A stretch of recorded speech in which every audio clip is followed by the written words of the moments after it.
주의 말씀을 받고 오늘도 믿음 안에서 주님과 동행할 수 있게 해주셔서 감사합니다.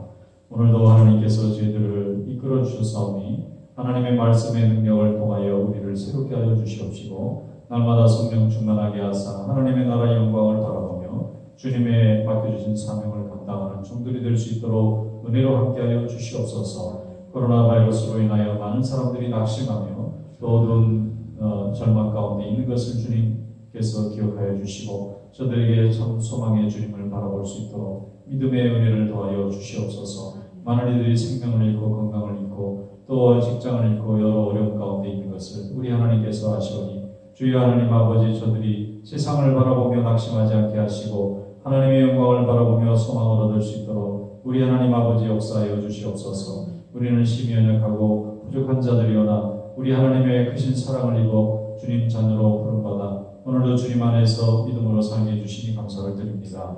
날마다 주님이 공급해 주시는 힘으로 오늘도 승리할 수 있도록 주님 함께하여 주시옵소서. 말씀 가운데 위로받고 쓰임을 얻어 하나님의 영광을 바라보며 찬양하는 삶이 될 수 있도록 은혜로 함께하여 주시옵소서. 이 시간도 주의 말씀을 듣습니다. 주님께서 지혜로 채워주시기 원하옵고 예수님의 이름으로 감사하며 기도드리옵나이다. 아멘. 하나님의 말씀 고린도후서 4장 말씀 보겠습니다. 고린도후서 4장 1절로 마지막 18절까지 먼저 읽도록 하겠습니다. 그러므로 우리가 이 직분을 받아 공의하심을 입은 대로 낙심하지 아니하고 이에 숨은 부끄러움의 일을 버리고 속임으로 행하지 아니하며 하나님의 말씀을 혼잡하게 하지 아니하고 오직 진리를 나타내므로 하나님 앞에서 각 사람의 양심에 대하여 스스로 추천하노라. 만일 우리의 복음이 가리었으면 망하는 자들에게 가리어진 것이라. 그 중에 이 세상의 신이 믿지 않는 자들의 마음을 혼미하게 하여 그리스도의 영광의 복음의 광채가 비치지 못하게 함이니 그리스도는 하나님의 형상이라. 우리는 우리를 전파하는 것이 아니라 오직 그리스도 예수의 주 되신 것과 그 예수를 위하여 우리가 너희의 종된 것을 전파함이라. 어두운 데에 빛이 비치라 말씀하셨던 그 하나님께서 예수 그리스도의 얼굴에 있는 하나님의 영광을 아는 빛을 우리 마음에 비추셨느니라. 우리가 이 보배를 질그릇에 가졌으니 이는 심히 큰 능력은 하나님께 있고 우리에게 있지 아니함을 알게 하려 함이라.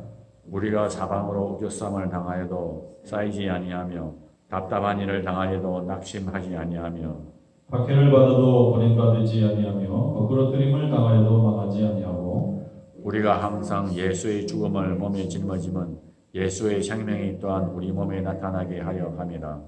우리 살아있는 자가 항상 예수를 위하여 죽음에 넘겨짐은 예수의 생명이 또한 우리 죽을 육체에 나타나게 하려 함이라. 그런즉 사망은 우리 안에서 역사하고 생명은 너희 안에서 역사하느니라. 기록된 바 내가 믿었으므로 말하였다 한 것 같이 우리가 같은 믿음의 마음을 가졌으니 우리도 믿었으므로 또한 말하노라. 주 예수를 다시 살리시니가 예수와 함께 우리도 다시 살리사 너희와 함께 그 앞에 서게 하실 줄을 아노라. 이는 모든 것이 너희를 위함이니 많은 사람의 감사로 말미암아 은혜가 더하여 넘쳐서 하나님께 영광을 돌리게 하려 함이라.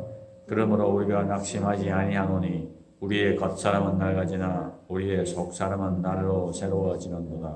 우리가 잠시 받는 환난에 겸한 것이 지극히 크고 영원한 영광에 중한 것을 우리에게 이루게 함이니 우리가 주목하는 것은 보이는 것이 아니요 보이지 않는 것이니 보이는 것은 잠깐이요 보이지 않는 것은 영원함이라. 아멘. 말씀에 은혜가 있으시기 바랍니다.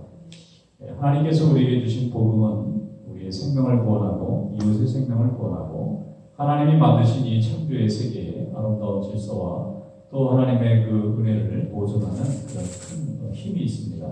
그래서 예수를 믿는 사람은 예수님을 통하여 우리에게 계시로 보여주신 하나님의 그 은혜를 우리가 생각하고 그것을 우리가 잘 설명해서 소망 없이 또 죽음을 알지 못하고 심판을 알지 못하는 이들에게 증거함으로 인해서 그들의 삶이 주님께 돌아오고 주님께 영광을 돌리는 본래 창조의 목적에 맞는 삶으로 회복시키도록 우리가 그 사명을 맡고 있는 것입니다.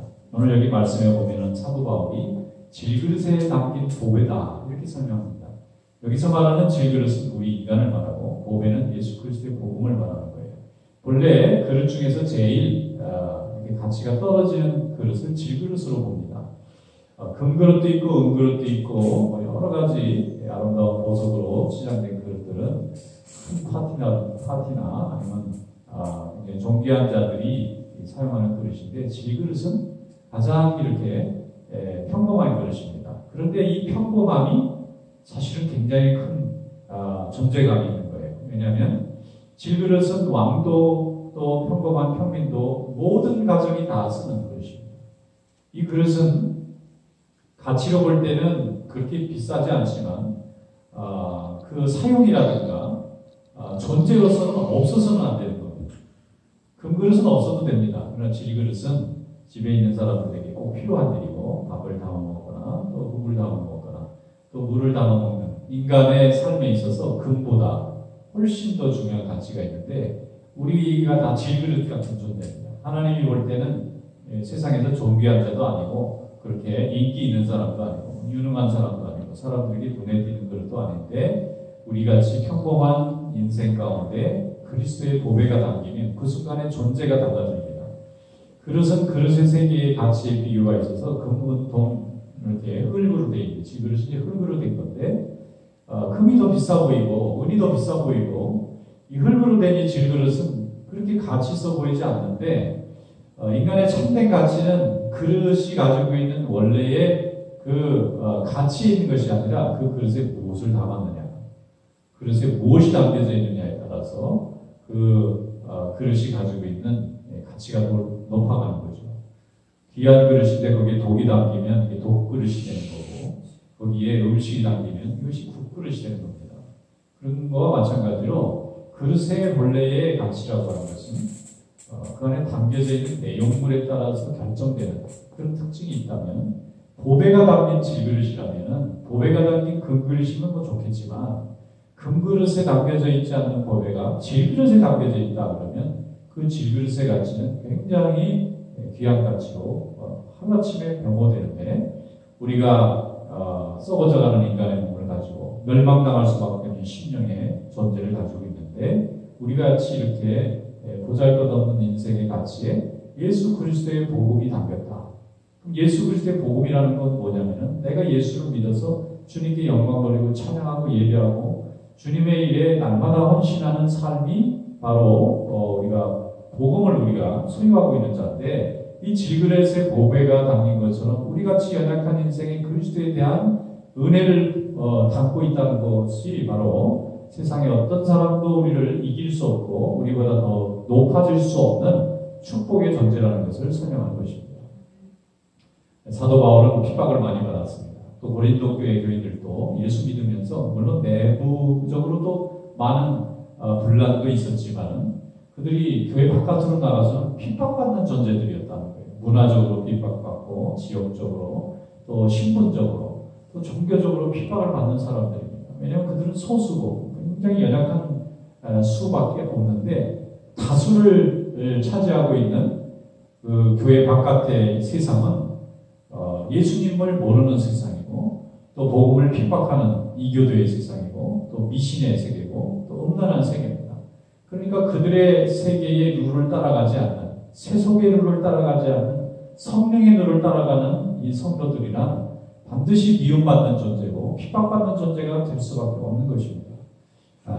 사도 바울이 전했던 이 시기만 해도 대규모의 로마 제국의 핍박까지는 없었지만 그 지역에서 새로운 종교의 등장을 우려하는 다른 종교들이나 아니면 여러 가지 상업적으로 피해를 본 사람들이라든지 유대교인들이라든지 이런 사람들로부터 예수 믿는 사람들은 끊임없이 미움을 받으면서 교회가 성장하고 있었기 때문에 예수 믿는다고 하는 것은 그 시대에 미움받고 핍박받고 배척받는다는 것을 전제로 하는 거예요. 그래서 사도 바울은 항상 자기는 복음 전하는 사람으로 교회를 세우는 사람이니까 얼마나 핍박이 많았겠습니까? 그런데 이제 고린도 교회 교인들도 성장해 나가고 또 그들이 정말 유능한 하나님의 일꾼으로 이렇게 변모되기 시작하면 그로 인해서 주께 돌아오는 사람들이 많아질 거라는 얘기입니다. 그러면 주님께 돌아오는 사람이 많을수록 세상의 핍박은 더 세지는 거예요. 그래서 사도 바울이 너희들은 비록 질그릇 같은 존재지만 그 안에 보배와 같은 주님을 모시고 있기 때문에 세상에서 핍박은 불가피하다는 거예요. 예수님께서도 제자들에게 세상이 너희를 핍박하는 것은 이상히 여기지 마라. 내가 먼저 그들로부터 핍박을 받았고 그리스도의 복음을 위해서 산 자는 미움을 받는, 세상의 미움을 받는 것은 너무나 자연스러운 일인데 그것을 어떻게 극복하고 견디고 우리가 목표로 하는 복음 증거와 생명 구원의 일을 완성할 수 있느냐 하는 것을 더 기뻐하라고 말씀하고 있습니다.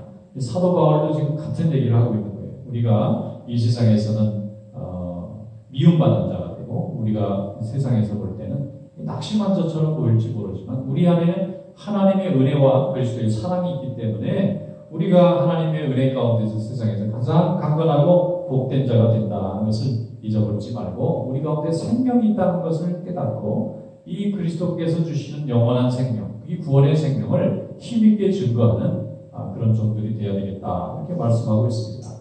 17절 말씀에 보면 우리가 잠시 받는 환난의 경험 것이 지극히 크고 영원한 영광에 중한 것을 우리에게 이루게 한다. 지금 우리가 받는 이 어려움은 작은 겁니다. 그러나 우리가 장차 하나님 나라에서 받아야 할 영광은 정말 비교할 수 없을 만큼 큰 것이기 때문에 오늘도 이 세상의 핍박에 믿음을 중단하는 사람은 어리석은 사람인 거예요. 이 핍박은 나중에 받을 하나님 나라에서 받을 상급과 영광에 비해서 너무나 작은 거니까 얼마든지 포기할 수 있는 겁니다. 예수님이 비유를 한 가지 해주셨는데 어떤 사람이 남의 집에 가서 밭에서 일을 하다 보니까 뭐가 걸려가지고 파보니까 보물이 담겨져 있는 거예요. 그러니까 이 사람이 이 보물을 갖고 싶어서 얼른 집에 가가지고 돈을 많이 여기저기 빌려서 그 비싼 값을 가지고 밭을 다 사버렸어요. 소유권이 바뀌니까 그 소유권이 바뀐 그 밭에서 난 보물은 자기께 되지 않습니까? 이와 같이 큰 가치를 위해서는 작은 가치는 희생할 수 있는 것이 우리가 가지고 있는 가장 기본적인 판단력이라면 하나님께서 우리가 장차 하나님 나라에 가서 받게 될 이 영광을 바라보면서 오늘 받게 되는 이 어려움과 핍박이 있을지라도 인내함으로 나아가면 하나님께서 큰 복을 내려주시라고 믿습니다. 코로나 바이러스로 인해서 이제 미국의 대부분의 주가 경제 활동을 재개하게 되었고 또 여전히 세계 곳곳에 우리 고국뿐만 아니라 미국 각주에서 여전히 확진자들도 계속 나오고 있고 사망자들도 계속 나오고 있습니다.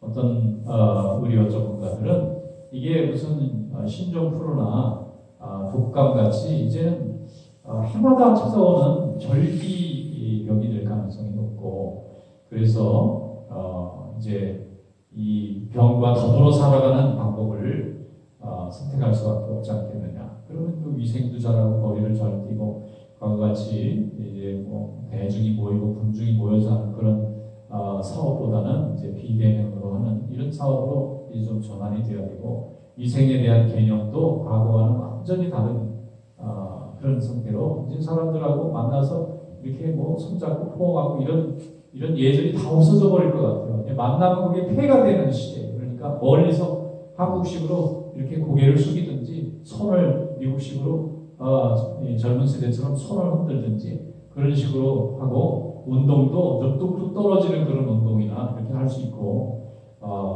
그래서 이제 사람들이 이제 좀 떨어져서 살도록 아마 이제 사람들이 이 산이나 숲이나 들에 가서 사는 걸 더 좋아할 것 같아요.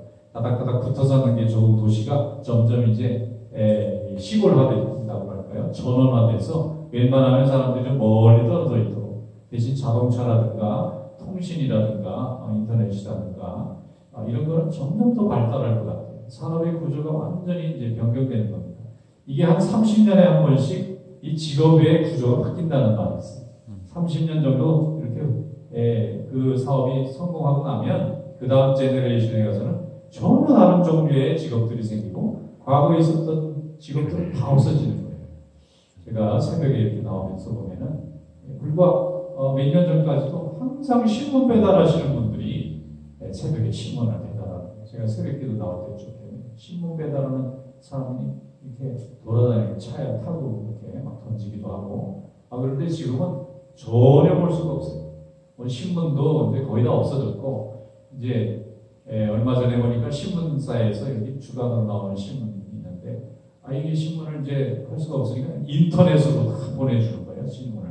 야 이제 이게 페이퍼라고 하는 매체가 점점 이제 효용성이 떨어지겠구나. 전부 다 인터넷으로 온라인으로 다 움직이니까 이게 이제 직업의 이동이죠. 과거에 말 타고 다닐 때 자동차는 이상했을 겁니다.